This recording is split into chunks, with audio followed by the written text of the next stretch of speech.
तो hello guys, कैसे हैं आप सब। आप सभी का स्वागत है। तो मैंने कहा था कि आज से मैं एक नया मानवा स्टार्ट करूंगा जिसका नाम है I am going to be evil empire. तो गाइस ले आया हूं। तो बिना किसी बकवास का बढ़ते हैं सीधा हमारा चैप्टर की तरफ। तो चैप्टर 1 की शुरुआत होती है हमारे मेन कैरेक्टर से जिसका नाम है शायान। और शायान बताते देखो जो दुनिया का सबसे मैं हैंडसम बंदा हूँ, बोला जाता है अल्ट्रा हैंडसम बंदा हूँ। और ये मैं झूठ नहीं बोल रहा, मैं सच बोल रहा हूँ। सारी लड़कियां मेरे पीछे दीवानी रहती है और हमेशा ना मुझे फेसबुक पे, व्हाट्सएप पे, कहीं भी कोई भी ग्रुप या कहीं भी आईडी बनाता तो वहाँ मेरे पीछे आ जाती है। जिस बात का मेरा बहुत ज्यादा दिमाग खराब होता है, जिसका है ना हमेशा मैं अपना आईडी वगैरह ना फेक नेम से बनाता था, फेक फोटो लगाता था, लेकिन तो भी पता नहीं लड़कियों को कहां से पता लग जाता और हमेशा मेरे पीछे पड़ जाते थे। और आप लोग को तो ऐसा लगता हो कि हाँ भाई दुनिया का हैंडसम बंदा होना मतलब बहुत ज्यादा हैंडसम होना कितनी लकी बात है, कितनी कमाल की बात है। लेकिन असल में बहुत ज्यादा एनोइंग है, बहुत बोले तो बहुत ज्यादा एनोइंग है। सारी के सारी लड़कियां मेरे पीछे पागल रहती है और ऐसे नहीं कि हाँ भी मुझसे प्यार करती है, उनको खाली मेरा जो हैंडसम चेहरा है वो चाहिए, प्लस उनको मेरा बॉडी चाहिए। वो लोग हमेशा या ना मेरे सामने रास्ते पे आ जाएंगे, हमेशा हर जगह से मुझे फॉलो करेंगे, मेरे घर पे पहुंच जाएंगे। उनको असल में खाली मेरे साथ सोना है, एक रात मेरे साथ गुजारना है। मेरे साथ रात गुजारने के लिए ना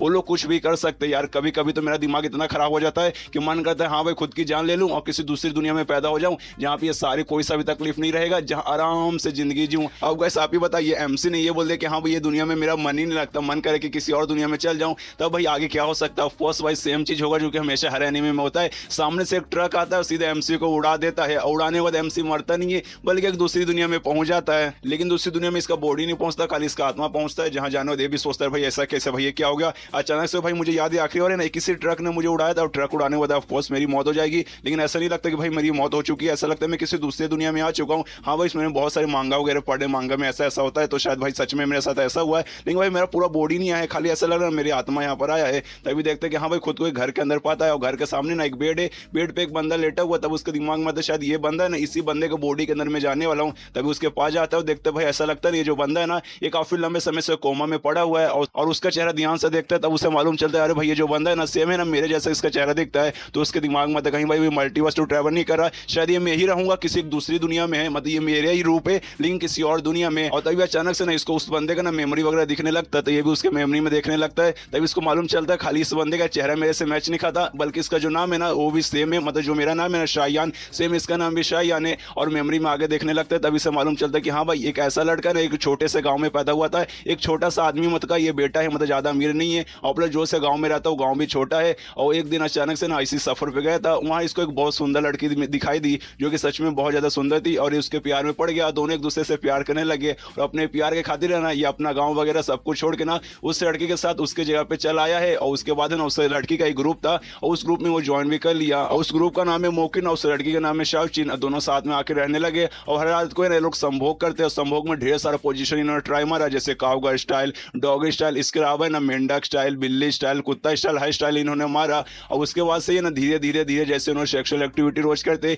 इसका बॉडी ना धीरे धीरे धीरे वीक होने लगा। लेकिन तो भी ना एंड तक इसने बोला कि हाँ मेरी बीबी तुम्हें जो चाहिए मैं वो करके दूंगा, तुम्हारी जो भी इच्छा रहेगी मैं वो सब पूरी करूंगा। उसके बाद हम लोग मेन है ना खाली संभोग ही करते, संभोग करते और एंड में इसने इतना किया कि एंड में ये बेहोश हो चुका है, मतलब एक दिन अचानक से बेहोश हो गया और तब से लेकर ना अब तक ये बेहोश ही है, मतलब तब से अब तक है ना कोमा में जा चुका है। और यहाँ पे जो शायान है ना वो समझ आता है कि अरे भाई और जो लड़की है ना जो इसकी बीबी है वो कोई नॉर्मल लड़की नहीं है, एक बूढ़ी औरत है जो कि इसका यूज करिए, इसके साथ है ना सेक्सुअल एक्टिविटी करके इसके अंदर का जो भी डिवाइन पावर है ना, जो भी मैजिकल पावर है वो अपने अंदर भरती है, जिसके कारण इसका बॉडी धीरे धीरे वीक होते जा रहा है। और ये बेचारा भोला भाला इंसान, इसको वो मालूम भी नहीं, इसको तो ऐसा लगता है कि हाँ भाई मेरी बीबी है, मेरी बीवी को करना पसंद है इसलिए मैं भी करता हूँ। इस बेचारे को क्या मालूम कि अरे भाई वो जो औरत है ना तेरी बीबी है, एक बुरी औरत है, वो खाली तेरा यूज करिए, तुझसे प्यार नहीं करती, खाली तेरा है ना तेरा मैजिकल पावर उससे चाहिए। और तभी अचानक से शायान को लगता है कि अरे भाई लगता है ना कमरे के अंदर कोई आ रहा है, इसलिए छुप जाता है और उस कमरे में और कोई नहीं बल्कि उसकी बीवी आती है क्वीन, और उसके साथ उसकी एक नौकरानी रहती है और नौकरानी बताती है कि देखिए हाँ आपके जो पति है ना वो काफी लंबे समय से बेहोश है, अभी तक है ना उनकी आंख नहीं खुली, तो मुझे ऐसा लगता है कि अब मारे जा चुके हैं और प्लीज यार आप इसके पीछे मत रहिए। ये खाली देखने में लड़का हैंडसम दिखता है, इसके अंदर कोई भी पावर वगैरह मतलब ऐसा कुछ खास ये बंदा नहीं है, एक नंबर का नल्ला है, आइए आपके बिल्कुल भी काबिल नहीं है। ये सुनने के बाद ना क्वीन बोलती कि हाँ मुझे मालूम है ये मतलब नल्ला है, लेकिन इतना भी नल्ला मत समझो, इसके अंदर जो भी मैजिकल पावर है ना वो बहुत ज्यादा रेयर है, बहुत बोले तो बहुत ज्यादा रेयर है। अच्छा वो ये मेरे नजर में आ गया, अगर ये मेरे नजर में ना कर दूसरे किसी बड़े ग्रुप के नजर में आता और लोग इसे लेकर चल जाते, अगर इसको एक कल्टीवेशन सिखाते, मतलब मैजिक वगैरह यूज करने सिखाते, इसको टेक्निक वगैरह बताते, इसका पावर का सही से यूज करवाते ना, तो आराम से ना प्री सिलेक्शन स्टेज है ना उस लेवल पे आराम से पहुंच जाता है। इसके अंदर इतना कमाल का मैजिकल पावर है। लेकिन अभी लड़का मेरे हाथ में आ चुका है, हमने शादी कर ली और इसका यूज करके मैं अपना टेक्निक यूज करके सेक्सुअल एक्टिविटी के जरिए इसका जो भी मैजिकल पावर है ना सब मैं अपने बॉडी के अंदर ले रही हूँ। और जब तक ये बंदा मर नहीं जाएगा, जब तक इसका पूरा एनर्जी मेरे अंदर नहीं आ जाएगा, और ये जब तक मरने नहीं जाएगा जब तक मैं ऐसा करते रहूंगी। और मुझे ऐसा लगता है कि ऑलमोस्ट मैंने इसके अंदर से ना सारा मैजिकल एनर्जी ले लिया है, बस थोड़ा सा एनर्जी इसके अंदर बचा है, और वो 2-3 बार इसके साथ और करूंगी, उसके बाद जो भी बचे कुछ एनर्जी है ना सब मेरे अंदर आ जाएगा। उसके बाद ये आराम से मर जाएगा, और जैसे मर जाएगा इसके बॉडी को हम लोग कहीं ठिकाने पे लगा देंगे और दुनिया भर को बोल देंगे कि हाँ भाई इसकी तबीयत खराब थी जिस कारण ये मर गया। और ये सारी बातें जो शाहयान रहता है ना वो भी सुनता सोचता है क्या भाई यार ये मर जाएगा तो इसकी बॉडी को तुम लोग डिकम्पोज कर दोगे, भाई ऐसे कैसे, भाई ये मर नहीं सकता, अगर ये मर गया तो भाई मैं कहाँ जाऊंगा, मैं ऐसी आत्मा बन के ना यहाँ भटकता रहूंगा। तभी अचानक से जो शाहयान रहता है ना उसका जो आत्मा है ना धीरे धीरे करके जो उस दुनिया का शाहयान रहता है जो बेहोश था उसके शरीर के अंदर चला जाता है, और जैसे उसके शरीर के अंदर जाता है यहाँ पे उसकी आँख खुल जाती है एकदम सामने, मतलब जो क्वीन ये दोनों एक दूसरे के सामने रहते, तभी क्वीन को कुछ अजीब लगता है और शाहयान का ना सीधा गला पकड़ लेती है। यहाँ पे शाहयान थोड़ा सा घबरा जाता है, सोचता है भाई इसने अचानक से मेरा गला पकड़ लिया, कहीं इसने मुझ पर शक तो नहीं हो कि हाँ भाई मैं रियल शाहयान नहीं हूँ बल्कि दूसरी दुनिया का शाहयान हूँ। लेकिन भाई ऐसा नहीं हो सकता, भाई इसको मालूम नहीं चला होगा, एक काम करता हूँ एक्टिंग करता हूँ, लेकिन भाई इस दुनिया का शाहयान इससे बात कैसे करता है, इसे फिर से उसके मेमोरी में देखते हैं कि हाँ भाई कैसे बात करता है कैसे बात करता है, तब मालूम चल जाता है कि हाँ भाई कैसे बात करता है। तो उसका क्वीन का हाथ पकड़ लेता हूँ, कहता है अरे हनी तुम क्या करो यार, तुम अपने पति का ऐसा गला क्यों पकड़ ली। तो ये सुनने के बाद क्यों बोलती नहीं बस कुछ नहीं, बस अचानक से मैंने ऐसे पकड़ लिया,